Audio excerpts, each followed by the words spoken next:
नमस्कार दोस्तों, कहानियों की दुनिया में आपका स्वागत है। आज की कहानी है बेटा, बूढ़ा हुआ हूँ, बीमार हूँ, लेकिन आज भी अपना बोझ खुद उठा सकता हूँ। रामलाल जी अपनी धर्मपत्नी के साथ नैनीताल के एक छोटे से कस्बे में रहते थे। शादी को 5 साल होने को आए, लेकिन उन्हें कोई औलाद नहीं हुई। इस वजह से वह और उनकी धर्मपत्नी सविता बहुत चिंतित और परेशान रहते थे। घर में धन संपत्ति की कोई कमी नहीं थी, क्योंकि रामलाल जी की सरकारी जॉब थी। वो रेलवे में स्टेशन मास्टर की नौकरी करते थे। बस कमी थी तो एक औलाद की। कहाँ कहाँ नहीं गए दोनों पति पत्नी, हर मंदिर, हर दरगाह, हर चौखट पर जाकर माथा टेका, लेकिन भगवान ने उनकी एक न सुनी। इसी तरह से 2 साल और गुजर गए। दोनों पति पत्नी तो जैसे हार मान चुके थे। शायद औलाद का सुख हमारे भाग्य में है ही नहीं। लेकिन तभी कुछ वक्त बाद, देर से ही सही, भगवान ने उनकी सुनी और सविता की गोद भर गई। उसने प्यारे से बेटे को जन्म दिया। बहुत धूमधाम से उसका जन्मोत्सव मनाया गया। गरीबों फकीरों सबको भोजन खिलाया गया। वैसे तो कहने को रामलाल जी के पास सब कुछ था, लेकिन औलाद के बिना सब कुछ अधूरा सा था। लेकिन भगवान ने अब उनकी यह ख्वाहिश भी पूरी कर दी थी। वो बच्चे को बहुत प्यार से पाल पोस कर बड़ा कर रहे थे। वैसे तो हर माँ बाप अपने बच्चे को प्यार से ही पालते हैं, लेकिन क्योंकि नंदू तो अपने माँ बाप की इकलौती औलाद थी और धन धान्य से संपन्न होने के कारण उसकी परवरिश और भी अच्छे तरीके से हो रही थी। वक्त बीतते देर नहीं लगता। देखते ही देखते रामलाल जी का बेटा नंदू 3 साल का हो गया। अब उसका स्कूल में दाखिला कराया गया। वह स्कूल जाने लगा। शुरू में तो नंदू सविता जी को स्कूल जाने में बहुत परेशान करता था, जैसे कि हर बच्चे करते हैं। लेकिन धीरे धीरे वह समझदार हो गया और खुद से तैयार होकर स्कूल जाने लगा। इतना ही नहीं, अब तो वह अपनी माँ के काम में भी हाथ बटाने लगा। सब कुछ अच्छा चल रहा था। नंदू भी 16 साल का हो चुका। उसने अपने माध्यमिक की परीक्षा भी पास कर ली थी। पर अचानक वक्त ने करवट बदली। रामलाल जी की पोस्टिंग कोलकाता में हो गई। ना चाहते हुए भी अपने बीवी बच्चों को छोड़कर उन्हें कोलकाता आना पड़ा। वह साल में 1 या 2 बार ही अपने बीवी बच्चों से मिलने नैनीताल जा पाते। वैसे तो रामलाल जी के पास पैसों की कोई कमी नहीं थी, लेकिन फिर भी बैठकर खाने से तो कुबेर का धन भी खाली हो जाता है। इसीलिए वक्त की नज़ाकत को देखते हुए उन्होंने अपने मन को मार लिया। ठीक है, कुछ साल बाद जब बेटा कमाने लगेगा तो हमारे बुढ़ापे की लकड़ी बनेगा और मैं ऐश की ज़िंदगी जी लूँगा। यही सब सोचते सोचते वक्त बीतते गया। 10 साल गुजर गए। नंदू आज पूरे 26 साल का हो चुका था। इन्हीं 10 सालों के अंतराल में नंदू अपनी पढ़ाई के सिलसिले में 1-2 बार मुंबई भी गया था। वहीं उसे कोई लड़की पसंद आ गई और उसने अपने माँ बाप को बिना बताए उससे शादी कर ली थी। नंदू के बाबूजी लगभग 60 बरस के हो चुके थे। वैसे तो उनके रिटायरमेंट में अभी 5 साल बाकी थे, लेकिन अब उनसे परिवार की जुदाई बर्दाश्त नहीं हो रही थी। इसलिए उन्होंने सोचा कि अब वो अपना बुढ़ापा अपने परिवार के साथ आनंद से गुजारेंगे। इसी ख्याल से उन्होंने अपने घर पर फ़ोन किया और अपनी पत्नी से कहा कि बेटा अब शादी के लायक हो गया है, उसकी शादी वादी नहीं करनी क्या? पत्नी ने कहा, आप ठीक ही कह रहे हो जी। ठीक है, आने दो उसको काम से, मैं आज ही उससे बात करती हूँ। यह कहकर सविता जी ने अपने काम में लग गई। रात को जब बेटा घर आया तो माँ ने उससे पूछा, बेटा शादी नहीं करनी है क्या? आज तेरे बाबूजी का फ़ोन आया था तो कह रहे थे अब बेटे की उम्र शादी लायक हो गई है, अब उसकी शादी कर देनी चाहिए। तेरा क्या विचार है बेटा? अरे माँ, इतनी जल्दी भी क्या है, शादी ही करनी है, कर लूँगा, कहकर टाल गया। आज भी उसने अपनी माँ को यह बात नहीं बताई कि उसने शादी कर ली है। उसे मन में इस बात का डर था कि माँ बाबूजी पता नहीं क्या सोचेंगे। यह बात सुनकर कि मैंने शादी कर ली है उन्हें बिना बताए, और ऊपर से लड़की बंगाली है, क्या वह उसे अपने बहू के रूप में स्वीकार करेंगे? इन्हीं सब कसमकस में वह अब भी चुप था। नंदू की माँ ने उसके बाबूजी को फ़ोन करके बताया कि आपका नंदू अभी शादी के लिए मना कर रहा है। उसके बाबूजी ने पूछा, क्यों, आखिर वजह क्या है? कुछ बताया उसने? किसी से प्यार करता है क्या? अगर हाँ तो हम उसकी शादी उसी से करवा देंगे। तब सविता जी बोली, ऐसा तो कुछ नहीं कहा, एक काम करो, आप खुद ही पूछ लो, शायद आपको बता दे। ठीक है, उसे फ़ोन दो। हाँ बाबूजी प्रणाम। खुश रहो बेटा। तुम्हारी माँ कह रही थी कि तुम शादी नहीं करना चाहते हो, वजह क्या है? अगर किसी से प्यार करते हो तो बताओ बेटा, हम उससे तुम्हारी शादी करवा देंगे। अब नंदू और झूठ नहीं बोल पाया और उसने असलियत बता दी। बाबूजी, मैंने मुंबई में शादी कर ली है। लड़की हमारी जाति की नहीं है, बंगाली है। यही सोचकर बताने से मैं डर रहा था कि आप लोग पता नहीं स्वीकार करोगे या नहीं। यह सुनकर बाबूजी को धक्का तो बहुत लगा, लेकिन यह सोचकर कि बच्चा है, माफ़ कर देना चाहिए। कोई बात नहीं है बेटा, तुम बहू को घर ले आओ। हम धूमधाम से सभी रिश्तेदारों के सामने तुम्हारा पुनर्विवाह कर देंगे। नंदू ने कहा, ठीक है बाबूजी, अब फ़ोन रखता हूँ। नंदू के बाबूजी ने सोचा, अब तो बहू भी आ जाएगी, बिना सूचना के ही घर जाकर सबको सरप्राइज़ कर देता हूँ, सब बहुत खुश हो जाएंगे। यही सोचकर उन्होंने अपना इस्तीफ़ा दे दिया। मन में कई उमंगें लिए रामलाल जी ट्रेन में चढ़ गए। ट्रेन में चढ़ने से पहले ही रामलाल जी ने बहू के मायके वालों से शादी की बात भी कर ली थी। पंडित से कहकर शादी का मुहूर्त भी निकलवा दिया था। शादी अगले 7 दिनों के बाद होने वाली थी। नंदू से भी कह दिया था, हम बारात लेकर मुंबई जाएंगे और बहू को विदा कराकर अपने घर लाएंगे। बहुत सारे सपने रामलाल जी ने देख लिए थे। घर में बहू आ जाएगी, बहू के हाथों का स्वादिष्ट नाश्ता और गरम गरम खाना मिलेगा। हम दोनों बूढ़ा बूढ़ी सैर पर जाएंगे, एक दूसरे के साथ वक्त बिताएंगे, पोता पोती आंगन में खेलेंगे, तुतलाती हुई भाषा में मुझे दादा और उसे दादी बुलाएंगे। सपने देखते देखते पता ही नहीं चला कब नैनीताल आ गया। रामलाल जी की खुशी का तो ठिकाना ही नहीं था। यह सोचकर कि वह कितने सालों के बाद हमेशा के लिए अपने घर लौट रहे हैं। घंटी बजी। सविता जी ने चौंक कर अपने मन ही मन में कहा, सुबह सुबह कौन होगा? अरे आप अचानक आने की इत्तला भी नहीं की। अरे तुम्हें मेरे आने से खुशी नहीं हुई क्या? नहीं नहीं, ऐसी कोई बात नहीं है। अगर खबर कर देते तो मैं किसी को स्टेशन पर लेने भेज देती। ठीक है। नंदू कहाँ है? वह अपने कमरे में सो रहा है।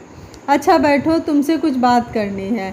मैंने समधी जी से बात कर ली है, पंडित जी से मुहूर्त भी निकलवा लिया है। आज से ठीक 7 दिन बाद शादी है। वक्त ज़्यादा नहीं है, सारे रिश्तेदारों को खबर करनी है। बहू के लिए कपड़े गहने सब लेने हैं। आखिरकार हमारे इकलौते बेटे की शादी है, कोई कमी नहीं रहनी चाहिए। धूमधाम से बारात ले जाएंगे और बहू को घर ले आएंगे। अभी रात बहुत हो गई है, सो जाते हैं, कल से तैयारी में लग जाएंगे। हाँ ठीक है। दूसरे दिन सुबह रामलाल जी सविता जी से, अरे भाग्यवान, उठना नहीं है क्या? सुबह के 5 बज गए। आप इतनी जल्दी क्यों उठ गए? अभी तो सिर्फ 5 ही बजे हैं, मुझे और सोना है। जब से कोलकाता गया हूँ नींद जल्दी खुल जाती है, क्योंकि वहाँ धूप भी जल्दी आ जाती है और छोटू उठने के साथ ही मेस से चाय भी ले आता है, इसलिए जल्दी चाय पीने की आदत हो गई है। अगर एक कप चाय मिल जाती तो। आप बहुत तंग करते हो, आप खुद ही चाय क्यों नहीं बना लेते? रामलाल जी ठीक है बोलकर चाय बनाने चले गए, थोड़े दुखी होते हुए यह सोचकर कि सविता कितनी बदल गई है। पहले मेरी एक आवाज़ पर जो हाजिर खड़ी रहती थी, वह आज मुँह से मुँह फेर रही है। लेकिन फिर उन्होंने अपने मन को समझा लिया। 4 दिन की बात है, बाद में तो बहू आ जाएगी। सुबह सुबह बहू के हाथों की चाय मिलेगी और एक अलग से सुख की अनुभूति होगी। शादी की सारी तैयारियां हो गई, सारे रिश्तेदारों को भी फ़ोन कर दिया गया। अब शादी में मात्र 3 दिन बचे थे। एक दिन शाम को रामलाल जी ने सविता से कहा, चलो थोड़ी पार्क की सैर करके आते हैं, साथ बैठेंगे, बातें करेंगे। तो सविता जी ने साफ मना कर दिया, यह कहकर कि यह उसकी किटी पार्टी जाने का समय है। रामलाल जी को बहुत दुख हुआ, लेकिन उन्होंने अपने चेहरे पर दुख का भाव आने नहीं दिया और अकेले ही सैर के लिए चल पड़े। नंदू के बाबूजी को अब अंदर से बहुत घुटन महसूस होने लगी। बेटा भी रात को आता और सीधे कमरे में जाकर सो जाता, ना तो हाल चाल पूछता, ना कोई और बात करता। पत्नी भी बस अपने ही काम में लगी रहती। वक्त की रस्सी बहुत बड़ी हो गई थी, अब किसी के पास उनके लिए वक्त ही नहीं था। उन्हें एहसास हो गया था इस घर में उनकी जगह टूटे फूटे बेजान फर्नीचर की तरह है, जो कि स्टोर रूम में पड़ा रहे। वैसे तो उनके सारे अरमान टूट चुके थे, फिर भी एक बार वह अपनी बहू का बर्ताव भी देखना चाहते थे, इसलिए वह यहाँ रुके थे। आखिरकार वो दिन भी आ गया। बहू भी दुल्हन बनकर घर आ गई। शादी के ठीक दूसरे दिन रामलाल जी अपनी बहू से बोले, बेटा एक कप चाय पिला दो अपने हाथों की बनी हुई। मुझे चाय बनानी नहीं आती है, आप खुद बना लीजिए और पी लीजिए। मुझे ऑफिस जाना है, देर हो रही है। पीछे से सविता जी कहती हैं, ठीक ही तो कह रही है बहू, आप खुद ही क्यों नहीं बना लेते चाय? मैं तुम्हारे लिए नाश्ता बना देती हूँ, तुम तैयार हो जाओ, तुम्हें देरी हो जाएगी बहू। ठीक है मम्मी जी। नंदू चुपचाप खड़े होकर यह सब देखता रहा, लेकिन शीला से कुछ नहीं कहा कि तुम्हें बाबूजी से इस तरह से बात नहीं करनी चाहिए थी। बाबूजी की आंखों में आंसू की धारा थी। क्या सोचा था और क्या हो गया? कितने सपने, कितने अरमान लेकर वह इस्तीफा देकर अपने घर वापस आए थे, यह सोचकर कि अपना बुढ़ापा अपने परिवार के साथ बिताऊंगा। लेकिन यह मेरी भूल थी। अब बाबूजी सारा दिन एक कमरे में कोने में पड़े रहते, किसी से कुछ बोलते ना कहते, सारा दिन बुखार की हालत में खाली चाय पर जी रहे थे। कई दिनों तक नहीं खाने की वजह से वह अंदर से बहुत ही कमज़ोर और खोखले हो गए थे। घर का कोई भी सदस्य उन्हें देखने तक नहीं जाता था, कमरे में यह जानने के लिए कि वह जिंदा भी है या नहीं। एक दिन रात को रामलाल जी की तबीयत अचानक ज़्यादा खराब हो गई। उनकी खांसी रुकी नहीं रही थी, तब भी उन्हें देखने कोई आया नहीं। लेकिन खांसी की वजह से उनकी बहू की नींद टूट गई और वह चिल्लाती हुई आई और कहने लगी, आपको तो कोई काम धाम है नहीं, लेकिन मुझे सुबह ऑफिस जाना है। रामलाल जी को उस समय खून की उल्टियाँ हो रही थी। बजाय उनकी चिंता करने के वह चिल्ला रही थी, नंदू मुझे लगता है कि इन्हें किसी बड़ी बीमारी ने घेर लिया है। या तो यह इस घर में रहेंगे या मैं। एक काम करो, इन्हें किसी सरकारी अस्पताल में भर्ती करवा दो। तुम परेशान मत हो डियर, एक बार डॉक्टर को दिखा देते हैं, हो सकता है कि उनकी बीमारी ठीक हो जाए। नंदू सुबह डॉक्टर को ले आया। डॉक्टर ने जांच की, बताया कि मुझे शक है इनको टीबी हो गई है, एक बार टेस्ट करवा लीजिए। जांच के बाद पता चला रामलाल जी टीबी से पीड़ित है। अब बहू से नहीं रहा गया। देखो नंदू, मैं कह देती हूँ, या तो यह रहेंगे इस घर में या मैं रहूँगी। इनके बीमारी के जर्म्स मुझे लग गए तो सरकारी अस्पताल में इन्हें एडमिट करवा दो। बहू तुम परेशान मत हो, मेरे कंधे बूढ़े हुए हैं, उम्मीद टूटी है, शरीर से बीमार हूँ। भले ही मैंने अपनी सारी जमा पूंजी लगा दी है, लेकिन फिर भी भुजा में इतना बल है कि आज भी अपना बोझ उठा सकता हूँ। मुझे तुमसे कोई शिकायत नहीं है, क्योंकि जब मेरी बीबी और मेरा बेटा ही मेरे नहीं हुए तो तुम तो फिर भी पराए घर से आई हो। यह कहते हुए उन्होंने नैनीताल फ़ोन लगाया और पूछा, क्या वह पोस्ट अभी भी खाली है? तो वहाँ से जवाब मिला, हाँ। लेकिन रामलाल जी, आप तो इस्तीफ़ा देकर चले गए थे, फिर वापस? नहीं, कोई ज़रूरत आन पड़ी है, बस ऐसे ही। मैं आ रहा हूँ, यह कहकर फ़ोन रख दिया। मैं कल ही यहाँ से निकल जाऊँगा। जाते जाते एक बात ज़रूर कहना चाहूँगा कि जो पेड़ छाँव देते हैं, बच्चे उन्हीं को कैसे काट देते हैं। जो माँ बाप अपनी पाई अपने बच्चों को काबिल बनाने में लगा देते हैं, वही बच्चा उसके आखिरी पलों में सहारा देने से क्यों कतराते हैं। वह यह नहीं समझते कि जो आज हमारा है वह कल उनका होगा।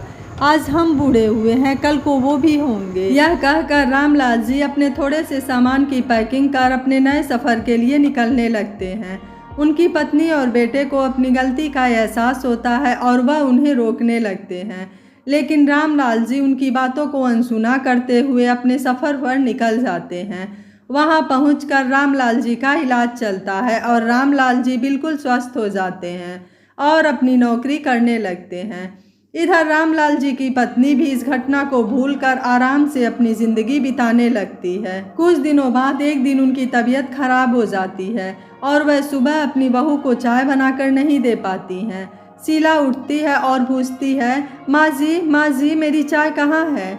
सविता जी कहती हैं, बहू मेरी तबीयत ठीक नहीं है, आज चाय तू ही बना दे, एक कप चाय मुझे भी दे देना। शीला कहती है, मैं आपकी नौकरानी नहीं हूँ जो आपके लिए चाय बनाऊँ। आपकी तबीयत खराब है या मरो, उठो और चाय बनाओ और खुद पियो, और मुझसे आप यह उम्मीद मत रखना कि मैं आपके लिए चाय बनाऊंगी और दूंगी। और वह पैर पटकती हुई तैयार होकर अपने ऑफिस की ओर निकल गई। आज सविता जी को इस बात का एहसास हुआ कि ऐसे ही उन्होंने एक दिन बहू के चलते अपने पति की कद्र नहीं की थी और आज उनकी भी कोई कद्र नहीं कर रहा है। अब वह पश्चाताप की अग्नि में जल रही थी, लेकिन अब पछताने से क्या होता है जब चिड़िया चुन गई खेत। दोस्तों, बुढ़ापे में बच्चे भले साथ छोड़ दे, लेकिन जीवन साथी को एक दूसरे का हाथ थामकर उन्हें चलना चाहिए, क्योंकि यही एक समय है जब एक दूसरे के साथ और सहयोग की सबसे ज़्यादा ज़रूरत होती है। और सविता जी ने अपने बेटे बहू का साथ देते हुए अपने जीवन साथी की कद्र नहीं की। उसकी सज़ा तो उन्हें भुगतनी ही थी। आपको रामलाल जी का फैसला कैसा लगा, आप मुझे अपनी राय कमेंट बॉक्स में ज़रूर दीजिएगा। वीडियो पसंद आया है तो वीडियो को लाइक, शेयर एंड चैनल को सब्सक्राइब कर लीजिएगा। Thank you for watching. मिलते हैं अगली कहानी में।